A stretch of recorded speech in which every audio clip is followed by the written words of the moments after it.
এক পয়সার জন্য যারা মানুষ খুন করত তাদের কথা শোনাচ্ছে। কেন ইন্না লিল্লাহ পড়ছেন? হযরত সাঈদ বলেন, উদখিলাত আলাইয়া দুনিয়া লিতুফসিদা আখিরাতি। আরে আমার ঘরে তো দুনিয়া ঢুকায়া দেওয়া হয়েছে আমার আখিরাতকে বরবাদ করার জন্য। সাথে সাথে বিবিকে বললেন, আমি চাই মদিনার দূত আমার ঘরে থাকতে থাকতে এই 1000 স্বর্ণ মুদ্রা তুমি হিমসের গরিবদের মধ্যে বিলাইয়া দিবা। কি বুঝছেন ভাই? শাসক যদি ইমানদার হয়, নেককার হয়, দিনদার হয়, তো নিজের বরাদ্দের টাকাটাও জনগণকে দিয়ে দেয়। আর শাসক যদি দুর্নীতিবাজ হয়, সন্ত্রাসী, চাঁদাবাজ হয়, তো জনগণের বরাদ্দের টাকা মাইরা বিদেশ যায় বাড়ি বানায়। ঠিক তো বাইরে না তোমার নেতার কথা জোরে কও না, বাইরে না বাইরে ওয়াশ করতেই বারো বলছি, চিনি তোমার।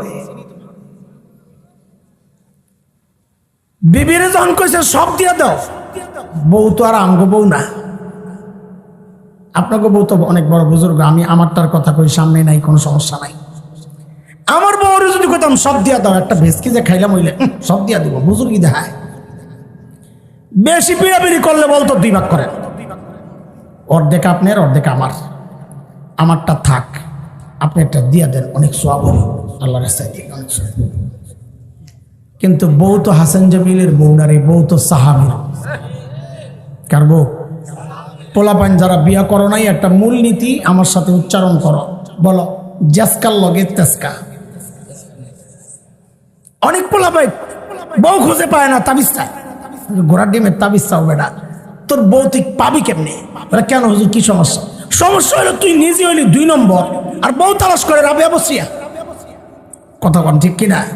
সারাদিন নিজে শুয়ে শুয়ে সারা রাত ফেসবুক টিপে, আর বউ খোঁজে তাহাজ্জুদ পড়ে নিব। জালেম কথাকার। আল্লাহ কি জালেম রে তোর মতন 2 নম্বরের কাছে রাবিয়া বসরিয়া রে পাঠাইব? রাবিয়া বসরিয়া বউ চাইলে তুই নিজে হাসান বসরি হয়ে যা। এটা কি আমার কথা না কোরআনের কথা? ওলামারা জানে, সূরা নূরে আসছে, আল খাবিসাতু লিল খাবিসিনা ওয়াল খাবিসুনা লিল খাবিসাত ওয়াত তাইয়িবাতু লিত তাইয়িবিনা ওয়াত তাইয়িবুনা লিত তাইয়িবাত উলাইকা মুবাররাউনা মিম্মা ইয়াকুলুন লাহুম মাগফিরাতুন ওয়া রিজকুন কারীম।